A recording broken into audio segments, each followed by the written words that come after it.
Dacă nu știți ce să mai gătiți, azi vă vin în ajutor cu o idee foarte ușoară, așa că vă invit să rămâneți până la final pentru a vedea rețeta pas cu pas.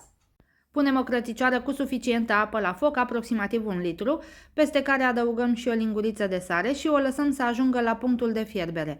Timp în care decojim 2 cartofi mai mari, pe care îi vom tăia în felii, groase de aproximativ 3-4 mm, în așa fel se vor fierbe mult mai repede.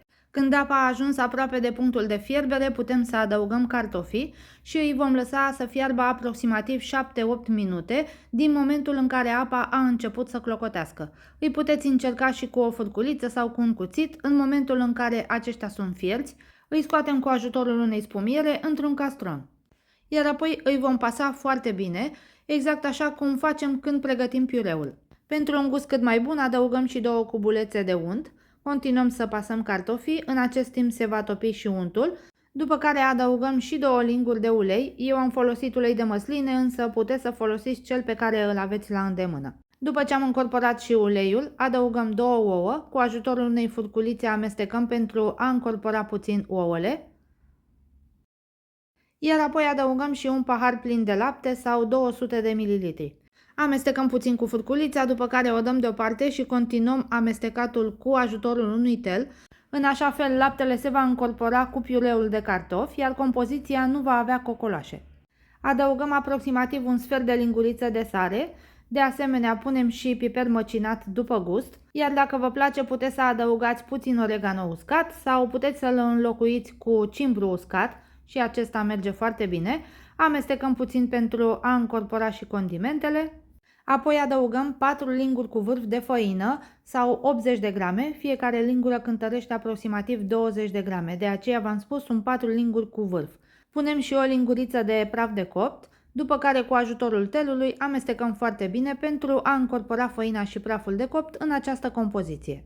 Apoi dăm bolul deoparte și în continuare ne vom ocupa să tocăm legumele, jumătate de ceapă pe care o vom toca mărunt. De asemenea vom mai folosi și 2 căței de usturoi și jumătate de ardei gras roșu. Le vom toca și pe acestea tot așa mărunt în cubulețe. Apoi punem o tigaie la foc în care adăugăm 2-3 linguri de ulei. După ce s-a încins, adăugăm legumele toate deodată și le vom căli aproximativ 4-5 minute la foc moderat. Peste ele adăugăm și un praf de sare. Mai avem nevoie și de aproximativ 3-4 mâini bune de spanac verde pe care îl spălăm foarte bine, iar apoi îl vom toca mărunt. După ce legumele s-au călit, putem să adăugăm treptat spanacul, dat fiind că acesta are mult volum la început, îl adăugăm treptat, amestecăm, după cum veți vedea el va scade foarte repede și putem să continuăm să mai adăugăm până când vom termina de pus tot spanacul. Îl vom găti împreună cu celelalte legume aproximativ 4 minute. Mai avem nevoie și de ceva carne de pui. Eu am aici un piept rămas de la un pui la cuptor pe care l-am pregătit cu o zi înainte și acum îl voi tăia în cubulețe. Dacă nu aveți ceva carne rămasă de pe o zi pe alta pentru a adăuga la această rețetă, puteți să folosiți jumătate de piept de pui pe care îl tăiați în bucăți mai mici și îl trageți la tigaie cu puțin ulei, sare și piper.